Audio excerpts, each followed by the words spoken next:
So hello guys, welcome back to the channel medico do. तो आज अपन पढ़ेंगे physics का एक टॉपिक। आज अपन पढ़ेंगे ग्रेविटेशन। तो आज का अपना टॉपिक है ग्रेविटेशन का। ठीक है, तो ग्रेविटेशन में टोटल अपने 19 टॉपिक हैं। कितने टॉपिक हैं? 19 टॉपिक हैं। तो 19 टॉपिक को अपन कवर करते हैं। सबसे पहले पहला पॉइंट अपन कवर करते हैं। तो पहला टर्म देखो, ये जो ग्रेविटेशन है वो टर्म दिया किसने था? आपके गैलीलियो साहब ने। तो ये टर्म किसने दी थी? गैलीलियो। तो सबसे पहले तो आप ये लिख लेना।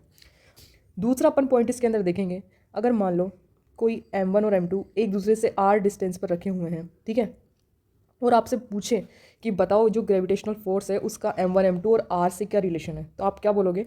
F directly proportional to m1 into m2 और इनडायरेक्टली प्रोपोर्शनल टू 1/r²। तो ये r के इनडायरेक्टली प्रोपोर्शनल हो जाएगा, ठीक है, और m1 m2 के डायरेक्टली प्रोपोर्शनल। अब अगर आपसे पूछे कि ग्रेविटेशनल फोर्स बताओ कितना है, तो ग्रेविटेशनल फोर्स कितना होगा? g m1 m2 upon r²।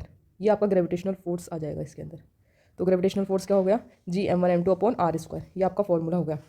अब अगर आप देखोगे तो फोर्थ पॉइंट आपका क्या आ जाएगा? अगर आपको इसे वेक्टर फॉर्म में लिखना होता तो वेक्टर फॉर्म में जब भी अपन लिखते हैं हमेशा अपन लगाएंगे फोर्स के आर वेक्टर, ठीक है, और यहाँ पे लिखते हैं राइट साइड में आर कैप। तो कैप और वेक्टर इसका यूज़ करते हैं जब भी अपन इसको वेक्टर फॉर्म में लिखते हैं। अब तुम बोलोगे आर कैप कितनी होती है? तो आर कैप कितनी होती है? आर वेक्टर अपॉन आर का मोड। यही मैंने यहाँ पे लिख रखा है, तो आप इस चीज़ को भी नोट डाउन कर लेना। तो वेक्टर फॉर्म में क्या हो जाएगा? Force vector is equal to minus का g m1 m2 upon r² into r cap, और आर कैप को यहाँ से लिख देंगे तो आर कैप यहाँ से हट के यहाँ पे क्या जाएगा? आर का मोड। अगर आर कैप अगर आपको डायरेक्ट दे दे तो डायरेक्ट वैल्यू पुट कर देना, और अगर डायरेक्ट ना दे तो फिर इस तरीके से आर वेक्टर अपॉन आर करके उसकी वैल्यू पुट आप कर सकते हो। अब अपन आते हैं डायमेंशन पे। तो देखो इसकी डायमेंशन क्या होती है? डायमेंशन इसकी होती है m-1 l3 t-2। ये आपको डायरेक्ट याद रखना है क्योंकि ये डायरेक्ट ही पूछ लिया जाता है, और PYQ में ये पूछ भी रखा है, तो कृपया कर इसे तो ज़रूर याद कर ही लेना तुम लोग। और अब बोलेंगे अपन जी होता क्या? तो यूनिवर्सल ग्रेविटेशनल कांस्टेंट होता है जी, और FG क्या होता है? Force of gravitational. मतलब ग्रेविटेशनल फोर्स जो होता है वो हमेशा क्या होता है? मास की तरफ लगता है, टुवार्ड्स m, हमेशा m की तरफ लगेगा, और ये सेंट्रल फोर्स होता है। क्या बोलते हैं इसको? Central force. दूसरा अगर आपसे क्वेश्चन पूछें तो क्या बोल सकता है वो? किसकी रेंज बताओ, रेंज कितनी होती है? तो रेंज होती है इसकी इनफाइनाइट, और ये वीकेस्ट फोर्स होता है। ध्यान रखना है, एलन के टेस्ट सीरीज में आपसे पूछ सकते हैं। एक तो एक ग्रेविटोन वाला क्वेश्चन, ठीक है, और एक ये रेंज वाला क्वेश्चन। तो ये एलन की टेस्ट सीरीज में पूछा जाता है बहुत बार, और बहुत पहले की जो PYQ है उनमें भी दे रखा है, ये ऑप्शन में दे रखा है कि वीकेस्ट फोर्स है और इसकी जो रेंज होती है वो इनफाइनाइट होती है। अब आपसे पूछ सकता है, अभी मैंने बताया ना आपको कि इसका जो मीडिएटेड पार्टिकल कौन होता है? ग्रेविटोन। ये ग्रेविटोन भी आपसे टेस्ट में पूछा जा सकता है, तो इसको भी आप याद रखना। तो मीडिएटेड 3 क्वेश्चन हो गए अपने। एक तो ये गैलीलियो ने दिया था वो, दूसरा हो गया अपना मीडिएटेड पार्टिकल कौन है? अपना ग्रेविटोन, ठीक है, ग्रेविटोन हो गया। और तीसरा क्वेश्चन हो गया अपना रेंज। तो ये क्वेश्चन आपको फ्रिक्वेंटली मिल जाएंगे, तो इन तीनों क्वेश्चन को आप ध्यान रखना, ठीक है, ये क्वेश्चन पूछे जाते हैं। अब अपन देखेंगे इसकी वेक्टर क्वांटिटी। इसको वेक्टर क्वांटिटी में कैसे लिखते हैं? तो F इज इक्वल टू क्या हो जाएगा? F1 का स्क्वायर प्लस F2 का स्क्वायर। ये सेम उसी से अपन लिखते हैं ना, का A का स्क्वायर प्लस B का square plus 2AB cos theta. तो ये आपका इस तरह से वेक्टर क्वांटिटी में आ जाता है। अब अपन ने 2 पॉइंट तो देख लिए, 2 पॉइंट के बाद में थर्ड पॉइंट देखते हैं। मान लो अगर आपको वो एक रोड दे दे और बोले कि इस रोड से d डिस्टेंस पर कोई मास m रखा हुआ है, ये मास दे दिया m, कि मास m रखा हुआ है। अब तुम ये बताओ कि इसमें जो फोर्स लगेगा वो कितना लगेगा, ये आपसे क्वेश्चन पूछे, तो आप क्या बोलोगे? F इक्वल टू, इसका फॉर्मूला होता है, आपको ये फॉर्मूला याद ही रखना है कि इतना टाइम एग्जाम में होता नहीं है कि आप डेराइव्ड करो और फिर उसका आंसर तुम निकालो। तो डायरेक्ट अपन को याद रखना है F is equal to G capital M small m upon D into D plus L। अब ये वाली जो वैल्यू है वो कैसे याद रखोगे? तो आप इसको कैसे याद रखोगे कि जो ये मास है उससे एक एंड की दूरी, किसके एंड की? जो ये रोड है, इस रोड के एक एंड ये वाला हो गया, तो इस मास से रोड के एक एंड की डिस्टेंस इनटू इस मास से दूसरे एंड तक की डिस्टेंस, यहाँ तक की, ठीक है। पहली डिस्टेंस तो यहाँ तक की हो गई और दूसरी डिस्टेंस यहाँ तक की हो गई। तो पहली कितनी है? स्मॉल d है, और दूसरी कितनी है? Small d into small d plus L, क्योंकि ये रोड की डिस्टेंस आपकी कितनी है? l है, ठीक है, और ये कितनी है? d है, तो d प्लस एल हो जाएगी। तो अपन यहाँ पे क्या लिखेंगे फिर? मास की एक एंड से दूरी इनटू मास की दूसरे एंड से दूरी। तो पहले एंड से दूरी कितनी हो गई आपकी? d, और दूसरे एंड से दूरी कितनी हो गई? d plus L. यहाँ पे ये जो ट्रिक मैंने लिख रखी है वो भी यही लिख रखी है, distance from one and into distance from other and.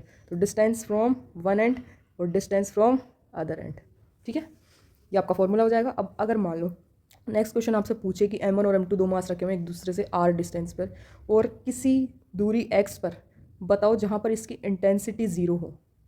मतलब कोई दूरी x है, तो जहाँ जहाँ पर इसकी इंटेंसिटी क्या हो रही है 0, तो वो दूरी बताओ आप। तो वो अगर डिस्टेंस आपसे ये पूछेगा तो उसका एक फॉर्मूला होता है। उसका फॉर्मूला क्या होता है?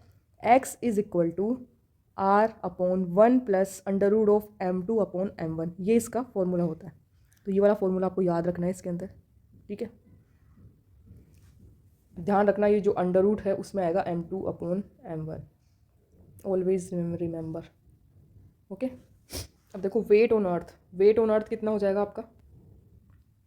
वेट ऑन अर्थ सरफेस, तो वेट ऑन अर्थ सरफेस अपन देखेंगे तो mg को किसके इक्वल कर देंगे अपन? g capital M small m upon r square, इसके इक्वल रख देंगे। तो ये स्मॉल m से स्मॉल m कट जाएगा, ठीक है। तो आपके पास में बचेगा क्या? आपके पास में सिंपली बच जाएगा g is equal to G M upon r square. इसको याद रखना, ये आपके बहुत काम आएगा, ठीक है। और यहाँ पे जो अर्थ का मास आ जाएगा और अर्थ की ही रेडियस आ जाएगी, ये दोनों चीज़ें भी याद रखने वाली है। तो इन दोनों को भी आप याद रखना जरूर से कि रेडियस कितनी होती है 640 किलोमीटर, तो 6400 किलोमीटर आपकी क्या हो जाती है रेडियस, और मास कितना हो जाता है 6 × 10⁻24 kg, ये आपका मास हो जाता है, ठीक है। अब देखो अदर प्लानट पे, अभी अपन ने अर्थ वाले प्लानट पे देखा तो कितना आ रहा था अपना gm/r² ही आ रहा था। लेकिन अगर अपन अदर प्लानट पे चले जाएंगे तो अपन को क्या मिलेगा? g', तो मास भी उसी प्लानट का जाएगा तो रेडियस भी उसी प्लानट की जाएगी, ठीक है।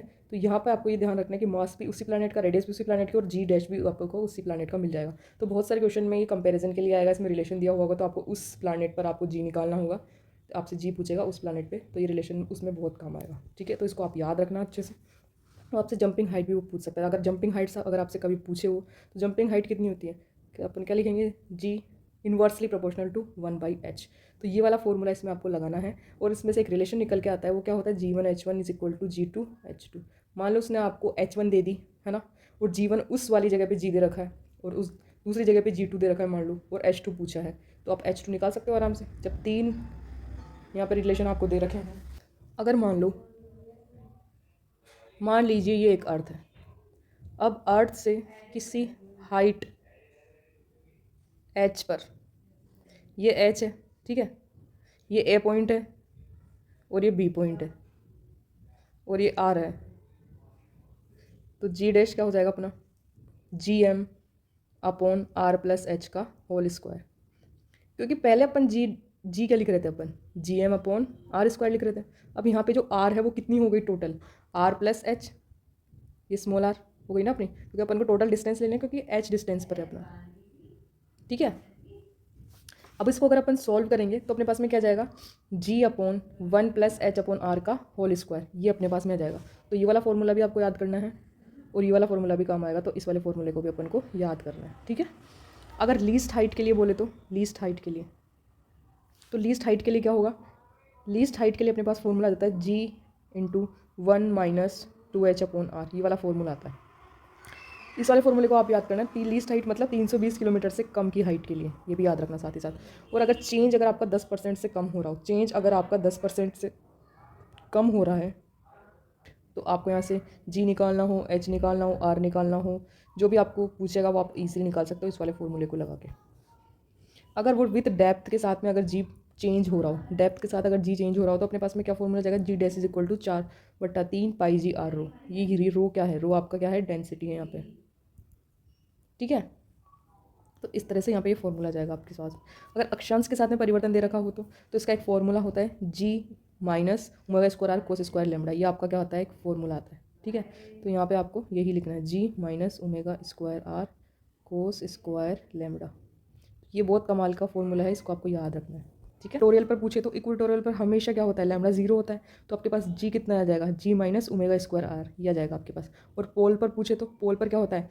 थीटा या लैम्बडा अपन बोले कितना होता है? 90 डिग्री होता है, तो वहाँ पे g कितना आ जाएगा? g मतलब g वहाँ पे मैक्सिमम रहेगा। यहाँ पे तो ω²r इसमें से माइनस हो रहा है ना, तो इक्वेटोरियल पर तो क्या हो जाता है? कम, लेकिन पोल पर क्या होता है? मैक्सिमम होता है, और वो कितने के इक्वल होता है? g के इक्वल होता है, ठीक है।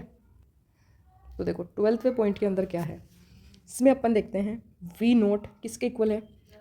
√gme/r+h। अब h हाइट यहाँ पे 0 हो जाएगी, क्योंकि ऑर्बिटल है, ऑर्बिट के अंदर ही घूम रहा है, तो यहाँ पे किसी हाइट पे है ही नहीं, वो सरफेस पे, ठीक है। तो यहाँ पे h क्या हो जाएगी? 0, तो r की r बच जाएगी। तो यहाँ पे ऑर्बिटल वेलोसिटी आपकी कितनी हो गई? √gme/r, ठीक है। ये आपको याद रखना है, और ये लगभग कितने के बराबर होती है?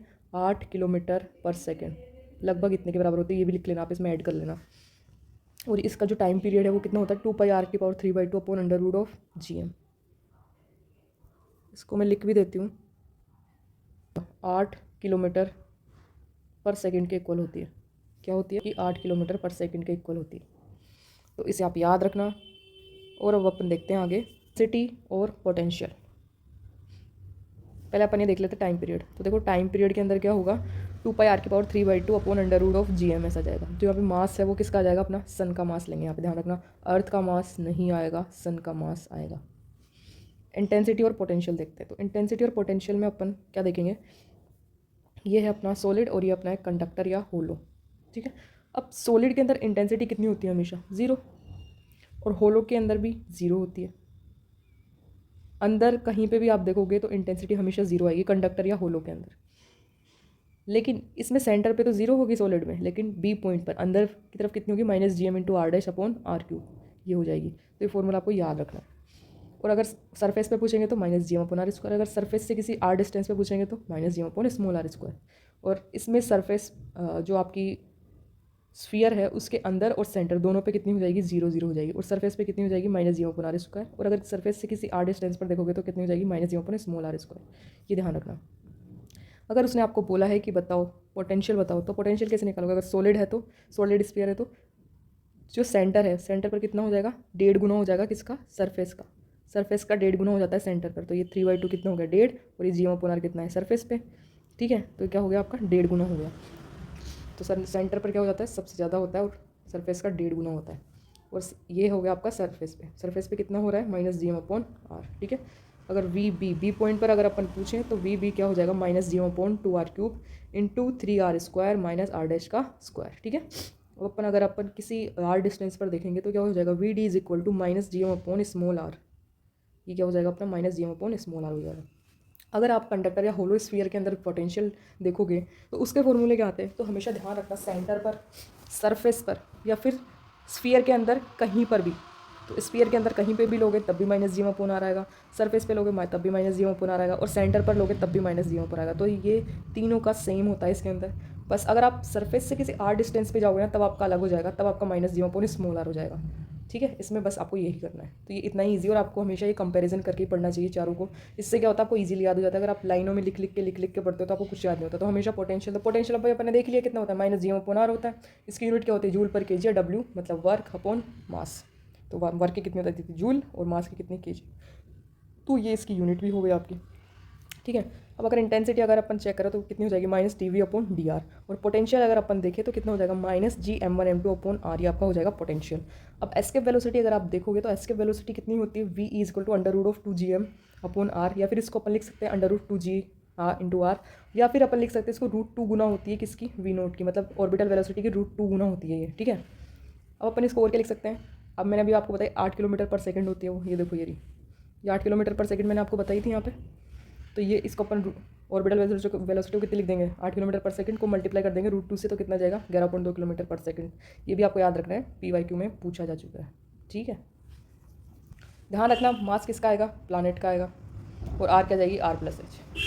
ब्लैक होल अगर पूछे तो ब्लैक होल और एस्केप वेलोसिटी के फॉर्मूले सेम ही हैं। तो आपको क्या करना है, वो जो एस्केप वेलोसिटी है उसकी जगह पे c लिख देना है, और c कितने के इक्वल होता है 3 × 10⁸। तो यहाँ पर इसकी वैल्यू हो जाएगी, और वो आपसे रेडियस पूछेगा तो रेडियस उसको बता देना, क्योंकि मास आपको पता है, ये लगा देना, ये इसकी वैल्यू पुट करना, तो रेडियस आपके पास आ जाएगी। वो पूछेगा ब्लैक होल की रेडियस बताओ कितनी है, ये क्वेश्चन आपसे पूछेगा।